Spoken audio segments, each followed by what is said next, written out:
नमस्कार, आप देख रहे हैं मातृभूमि। मैं हूं आपके साथ शोभना यादव। इस समय मैं जहांगीरपुरी यानी देश की राजधानी दिल्ली के उस इलाके में मौजूद हूं जहां शनिवार को दो समुदायों के बीच तनाव हो गया था। और मैं अपने कैमरामैन को कहूंगी, देखिए वो सामने वो मस्जिद दिखाई दे रही है जहां पर इस शोभा यात्रा के ऊपर आरोप है कि पथराव शुरू किया गया। अगर आप इधर नजर डालेंगे तो पुलिस की बैरिकेडिंग लगी हुई है, बड़ी संख्या में पुलिस बल यहाँ पर मौजूद है। और मैं आपको बता दूं कि हिंदू नववर्ष को राजस्थान के करौली से जो हिंसा शुरू हुई वो रामनवमी के दिन मध्य प्रदेश के खरगोन और खंबात होते हुए देश के कई हिस्सों में फैल गई। और हनुमान जयंती के दिन यही हिंसा देश की राजधानी दिल्ली के जहांगीरपुर तक पहुंच गई। मैं आपको बता दूं कि जहांगीरपुर की सड़कों पर फैले हुए पत्थर, बिखरा हुआ कांच, बड़ी संख्या में यहाँ पर जहांगीरपुरी और जहाँ पर ये बैरिकेड्स लगे हुए हैं और बड़ी संख्या में पुलिस बल की तैनाती की गई है, वो बयान कर रहा है कि यहाँ पर हालात कितने तनावपूर्ण रहे होंगे। लेकिन हाँ, तस्वीर बदली है,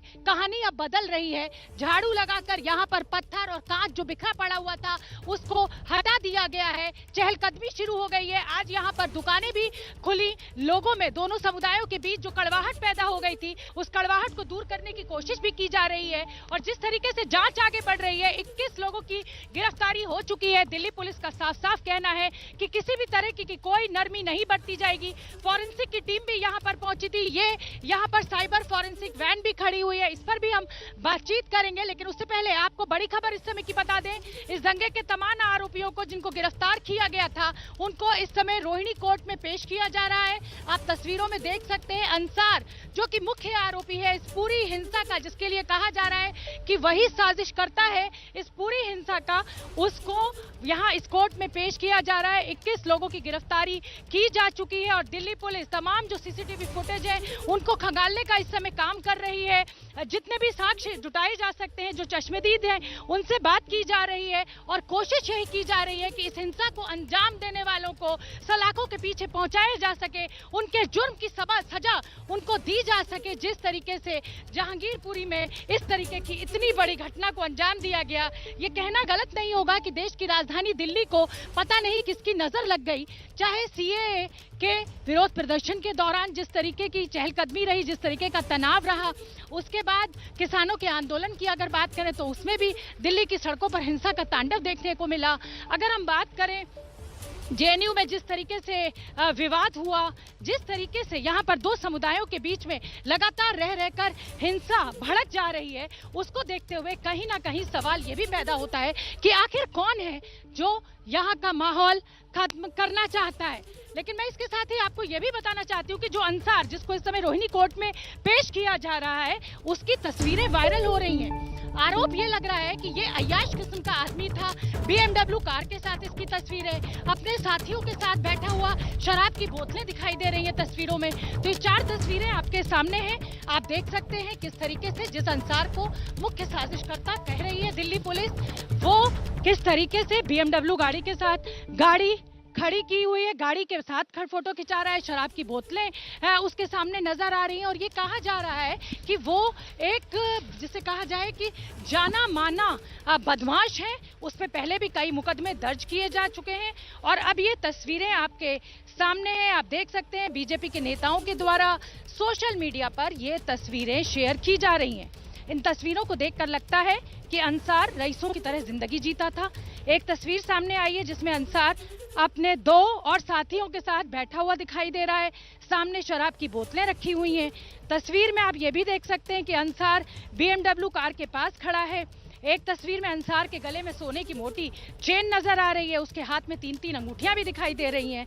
तस्वीर में अंसार आम आदमी पार्टी की टोपी भी पहने हुए दिखाई दे रहा है। और इसीलिए बीजेपी और आम आदमी पार्टी के बीच वार पलटवार का दौर भी लगातार जारी है।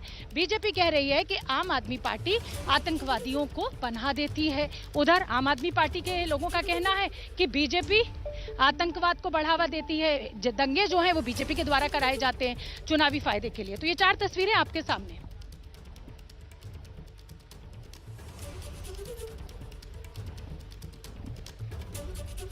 तो दिल्ली के जहांगीरपुरी मैं इस समय मौजूद हूं और माहौल इस समय यहाँ पर हालात ठीक है और देखिए एक बार मैं फिर आपको ये तस्वीरें दिखाना चाहूंगी। मेरे पीछे ये वही मस्जिद है जिसमें से ये आरोप लगाया जा रहा है कि जिस दौरान यहाँ पर शोभा यात्रा निकाली जा रही थी हनुमान जयंती की, इसी मस्जिद से पत्थर फेंके गए।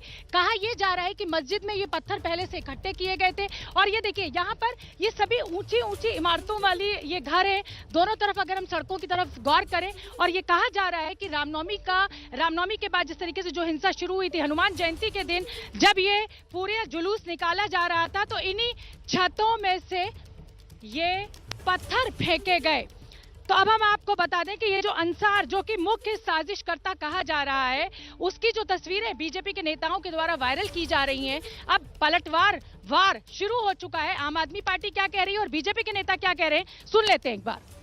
सिर्फ इस मुद्दे पर अरविंद जी, केजरीवाल जी राजनीति करेंगे या कुछ काम भी करेंगे? अभी जो यहाँ अंसार नाम का जो पकड़ा गया है वो आम आदमी पार्टी का पदाधिकारी है। आम आदमी पार्टी के विधायक और उनके मंत्रियों के साथ उसके फोटो आए हुए हैं। जिस तरह से धीरे धीरे बातें बहुत सामने आएंगी तो इस तरह के लोगों को संरक्षण देना ये बिल्कुल गलत है। आज देश को एक कमजोर करने की साजिश जो लोग कर रहे हैं उनके खिलाफ ये लड़ाई लड़नी पड़ेगी। मुझे लगता है दिल्ली के अंदर लॉ एंड ऑर्डर की सिचुएशन ठीक नहीं है। जो बीजेपी है ये पुलिस उसके अंडर में आती है। बीजेपी को पुलिस को ठीक से कंट्रोल करना चाहिए, लॉ एंड ऑर्डर को ठीक से लागू करना चाहिए, उनको दंगों को रोकना चाहिए। दंगे करवाने वाले खुद हैं और दंगों के बारे में बिल्कुल सख्ती से पेश आना चाहिए। और मैं पब्लिक से भी अपील करूंगा शांति सौहार्द से रहें। देखिएगा बीजेपी वाले अंदर तक जानते हैं। मैं तो ये कहता हूं जो भी आरोपी उनको ना 10 गुना सजा दो। बीजेपी वाले हों किसी भी पार्टी के हों 10 गुना सजा मिलनी चाहिए, किसी को छोड़ना नहीं चाहिए। और टोपी की बात तो यहाँ कई सारी टोपी आप भी ले सकते हैं। तो हमने आपको सुनवाया कि किस तरीके से इस पूरे मामले को लेकर सियासत हो रही है। आम आदमी पार्टी और बीजेपी के नेता एक दूसरे के ऊपर पलटवार कर रहे हैं, लेकिन साथ ही जो मुख्य साजिश करता है अंसार, जो कि दिल्ली पुलिस कह रही है कि उसी ने सारी साजिश रची, उसकी बेटी क्या कुछ कह रही है। एबीपी न्यूज से खास बातचीत की, वो सुनिए आप।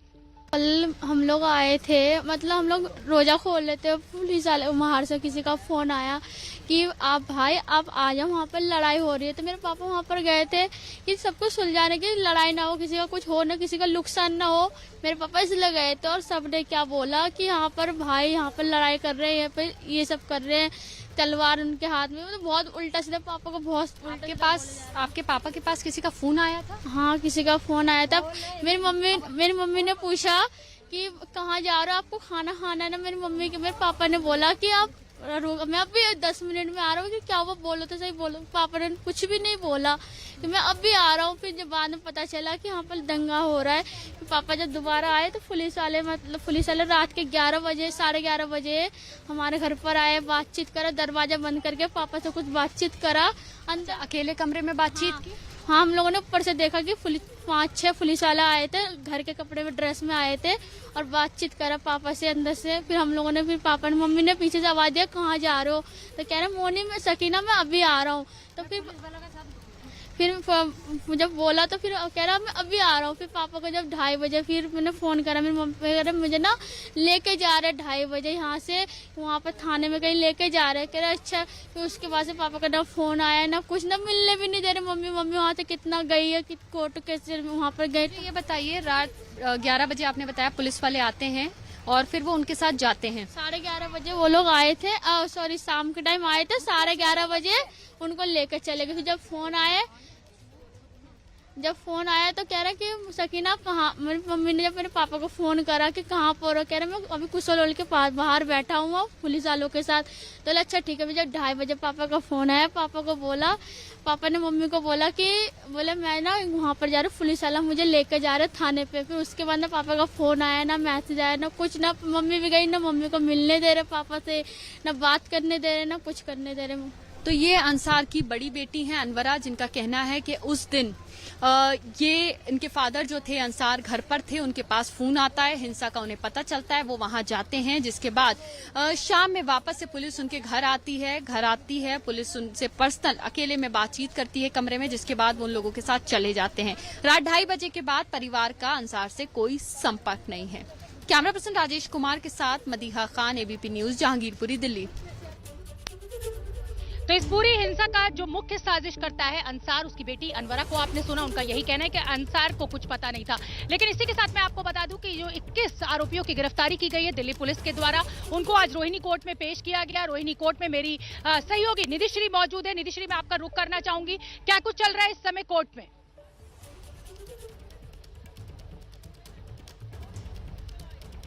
और कुछ और आरोपियों को जिनको कल पुलिस ने डिटेन किया था, उनको लेकर रोहिणी कोर्ट पहुंची। और मैं आपको ठीक पीछे की तस्वीर दिखा दूं रोहिणी परिसर की, जिसको इस वक्त मैं कहूंगी कि बिल्कुल छावनी में तब्दील कर दिया गया है, क्योंकि कल अंदर मीडिया कर्मियों को जाने की इजाजत थी और आज जो है वो बिल्कुल यहाँ से आगे मीडिया कर्मी बढ़ नहीं सकते हैं। बैरिकेडिंग पुलिस की जो लगा दी गई है, किसी भी तरीके की कोई भी यहाँ दिक्कत नहीं है और अंदर जो वो रिमांड पर सुनवाई वो शुरू हो चुकी है।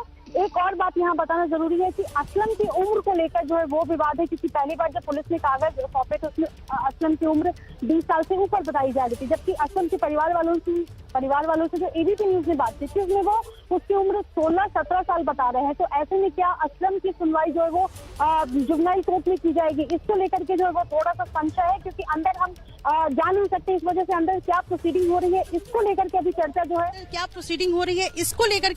जो है वो उसका अपडेट नहीं आया है। लेकिन कल का जो बॉडी लैंग्वेज था अंसार का और असलम का, और आज जो बॉडी लैंग्वेज है, उस दोनों में जमीन आसमान का अंतर दिखा है। मेरे साथ बिलाल है इस वक्त। कल जो है वो बिल्कुल पुष्पा स्टाइल में अंसार कोर्ट के अंदर जाते दिखे थे, आज किस तरह की बॉडी लैंग्वेज? जी बिल्कुल निधि, अभी 8 आरोपियों को जो है वो रोहिणी कोर्ट में लाया गया है और सबसे आखिर का जो आरोपी था जो पुलिस वैन से उतरा वो जो है वो अंसार ही था। लेकिन कल की जो स्टाइल में दिख रहा था अंसार और आज की जो स्टाइल में दिख रहा था, तो दोनों के बॉडी लैंग्वेज में बिल्कुल निधिश्री, मैं आपको रोकूंगी और मैं यहाँ की तस्वीरें दिखाना चाहती हूँ। ये तस्वीरें बहुत खास हो जाती हैं। तमाम जो पुलिस के आला अधिकारी हैं वो इस समय मौके का मुआयना कर रहे हैं। जिस तरीके से तनाव दोनों समुदायों के बीच बना हुआ है उसको कम करने की कोशिश की जा रही है और पुलिस लगातार ये समझाने की कोशिश कर रही है यहाँ पर मौजूद लोगों को कि इस तरीके के तनाव से कुछ हासिल नहीं होगा। मस्जिद की तस्वीरें भी लगातार दिख रही है और यहाँ पर तमाम पुलिस के जो बड़े आला अधिकारी हैं उनके पहुंचने का सिलसिला भी जारी है। पुलिस ने यहाँ पर कैंप लगाया हुआ है और आगे बढ़ाया जा रहा है। और 2 तस्वीरें इस समय हम आपको दिखाना चाहते हैं। अंसार जो कि मुख्य साजिश करता है इस पूरे मामले में, उसको लेकर ये हम आपको बता दें कि रोहिणी कोर्ट में उसकी पेशी चल रही है इस समय। बराबर अपना प्रोसेशन निकालिए, मगर प्रोसेशन में प्रोवोकेटिव नारे लगाना, देश में रहना है तो ये नारा लगाना पड़ेगा, मुल्ले काटे जाएंगे, मियां फुला फुला, ये कौन सा प्रोवोकेटिव नारे लगा रहे आप? और दूसरी बात ये है कि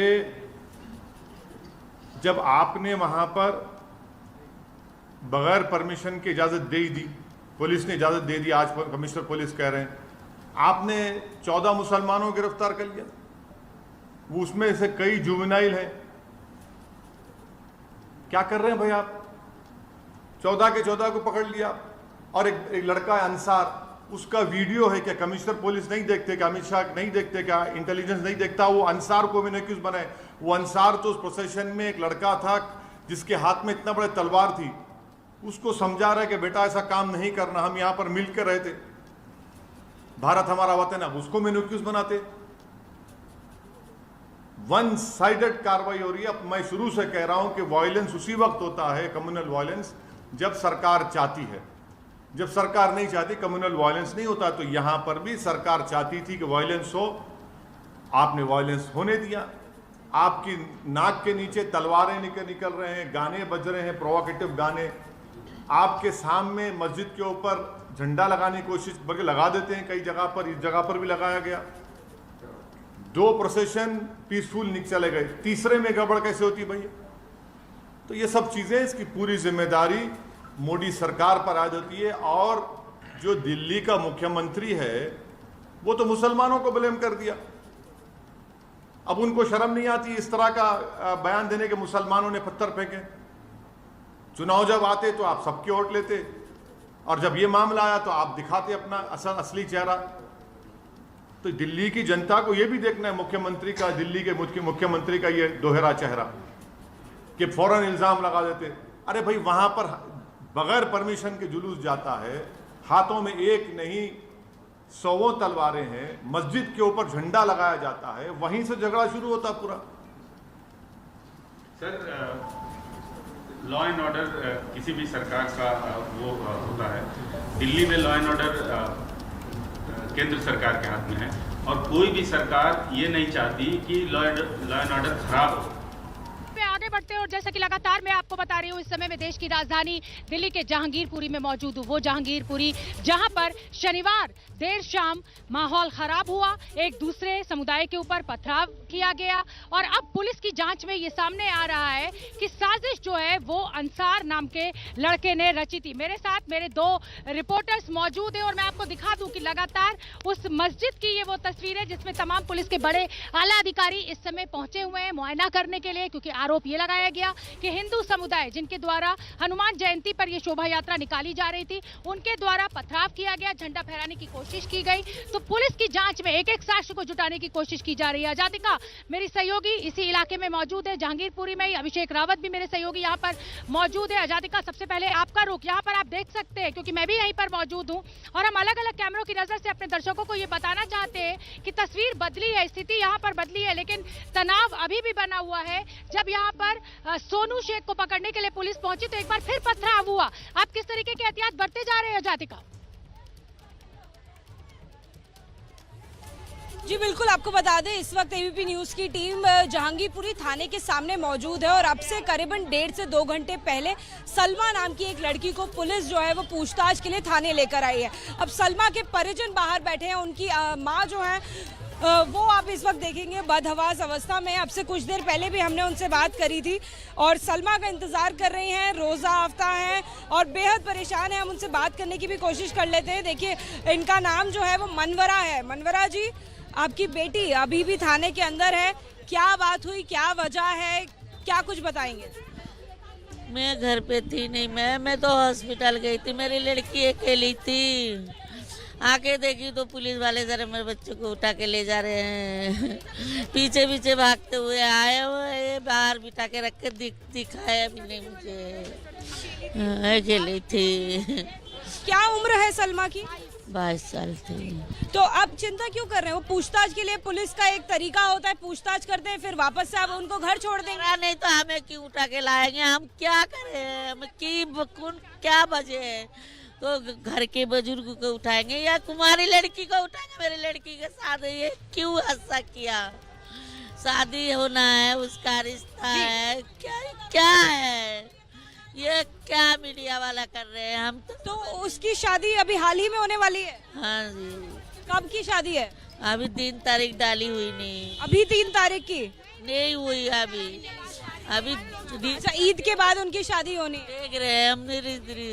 जी बिल्कुल बिल्कुल आजादी का यहाँ पर तमाम वीडियोग्राफी की गई। पुलिस उन वीडियोस को भी खंगालने की कोशिश कर रही है आजादी का, जिसमें ये साफ देखा जा सकता है कि यहाँ पर मैं दिखाना चाहती हूँ अपने दर्शकों को, ये जो आप छतें देख रहे हैं, ये जो आप घर देख रहे हैं मस्जिद के बराबर में, इनकी छतों पर चढ़कर भी कुछ महिलाओं ने पथराव किया, जिनके वीडियोज, जिनके फोटोग्राफ्स पुलिस के पास मौजूद है। और इसीलिए पुलिस इस तरीके के जो लोग तस्वीरों में दिखाई दे रहे हैं उनको एक एक कर हिरासत में ले रही है, पूछताछ कर रही है। अगर वो दोषी है तो उन्हें गिरफ्तार किया जा रहा है और अगर उनका कोई दोष नहीं है तो उनको छोड़ा भी जा रहा है। अभिषेक रावत मेरे साथ लगातार बने हुए हैं। अभिषेक, देखिए इस इलाके में मैं भी मौजूद हूं, हालांकि झाड़ू लगाकर कांच और पत्थर तो यहां से साफ कर दिए गए हैं, लेकिन तनाव इलाके में अभी भी मौजूद है। चहल पहल जरूर है, लेकिन कुछ खिंचाव अभी भी देखने को मिल रहा है।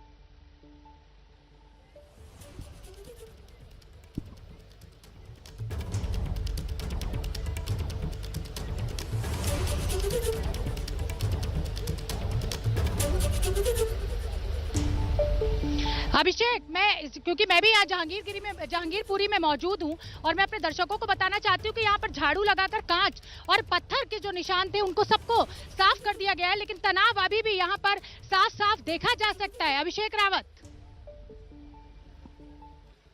जी बिल्कुल शोभना, मैं आपको बता दूं कि मैं जिस जगह पर खड़ा हुआ हूँ 16 तारीख को यही जो जगह है, ये जो मुख्य चौराहा है इस इलाके का, सी ब्लॉक का, ये दंगों का एपी सेंटर बना हुआ था।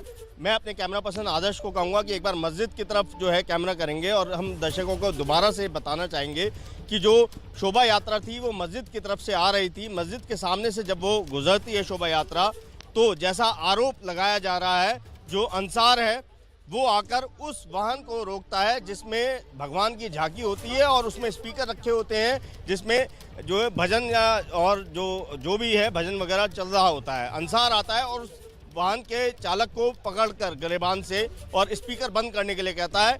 यही वो ट्रिगर पॉइंट है जब बहस शुरू होती है और उसके बाद अंसार के साथ कुछ और लोग आते हैं और फिर जैसे ही प्रोसेशन जो शोभा यात्रा है वो थोड़ा सा आगे गुजरती है तो ऊपर छतों से पथराव शुरू हो जाता है। ऐसा आरोप अभी तक की जांच में निकल कर आया है। और इस तरफ आप देखेंगे ये वो इलाका है जहां पर जो सोनू चिकना है उसका परिवार रहता है आगे चलकर। और आज दोपहर लगभग 2 बजे की यह घटना है जिस पथराव का आप आज जिक्र कर रहे थे। जब पुलिस टीम वहां पर जाती है उसके परिवार वालों से पूछने के लिए तो ये आरोप है कि उसके परिजन ही पुलिस टीम पर 3 से 4 पत्थर फेंकते हैं। हालांकि तुरंत ही हालात पर काबू पा लिया जाता है। तो आप समझ सकते हैं कि अभी तनावपूर्ण स्थिति इस पूरे इलाके में बनी हुई है क्योंकि पुलिस एक पक्ष नहीं दोनों ही पक्षों के लोगों को क्रॉस चेक कर रही है, एग्जामिन कर रही है। बिल्कुल अभिषेक, मैं अब निधिश्री का रुख करना चाहूंगी। निधिश्री इस समय रोहिणी कोर्ट के बाहर मौजूद है, वो रोहिणी कोर्ट जहां पर तमाम जो 23 लोग गिरफ्तार किए गए उनकी पेशी चल रही है। अंसार जो कि मुख्य साजिश करता है उसको भी कोर्ट में पेश किया गया है। मैं निधिश्री आपसे अपडेट चाहूंगी, इस समय कोर्ट में क्या कुछ चल रहा है? जी बिल्कुल, देखिए कोर्ट नंबर 6 ऋचा शर्मा के कोर्ट में जो है वो इस पर प्रोसीडिंग चल रही है। लेकिन चूंकि मैंने आपको पीछे की तस्वीर पहले ही दिखाई थी कि किस तरह से पुलिस की बैरिकेडिंग आप देख सकती हैं, एंट्री गेट से लेकर के कोर्ट रूम तक बाकायदा जो है वो अलग अलग लेयर्स में बैरिकेडिंग है, लिहाजा मीडिया कर्मी को अंदर जाने की इजाजत नहीं है। तो मुझे लगता है थोड़ी जल्दीबाजी ना बरतकर हमें एडवोकेट का रखना चाहिए कि वो आकर बताए कि आगे की प्रोसीडिंग जो है वो किस तरह से चल रही है। लेकिन सबसे बड़ी बात यह है शोभना की 48 घंटे से ज्यादा का वक्त हुआ नहीं है इस घटना को हुए, लेकिन जिस तरह से कल पुलिस ने रिमांड में लिया आरोपियों को और उसके बाद आज पेशी कर रही है, तो क्या क्या एंगल्स हो सकते हैं कि किस किस एंगल से, इसके अलावा जरूरी बात यह है कि क्या क्या धाराएं जो है वो उन पर लगाई जाएंगी, ये सभी बहस का जो विषय है। लेकिन मेरे साथ इस वक्त बिलाल है। बिलाल, क्या कुछ हो सकता है इस मामले में? आप लगातार इस पूरी घटना को ऑब्जर्व कर रहे हैं डे 1 से।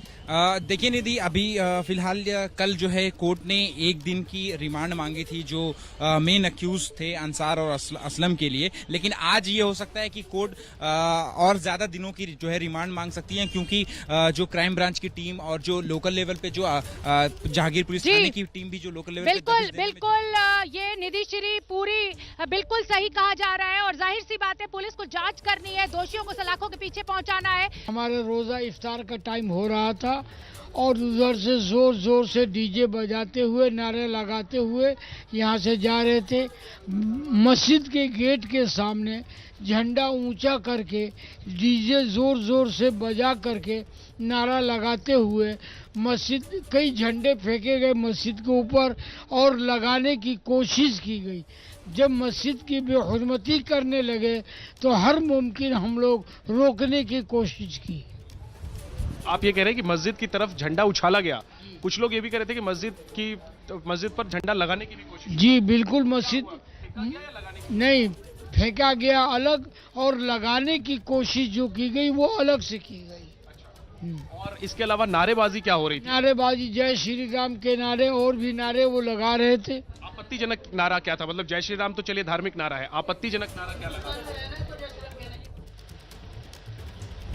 तो दोनों ही समुदायों के अपने अपने दावे हैं, दोनों ही समुदाय कह रहे हैं कि हमला उनकी तरफ से पहले बोला गया। लेकिन मैं आपको याद दिलाना चाहती हूं कि आज शाम 6 बजे आप देखना ना भूलें हमारी खास पेशकश।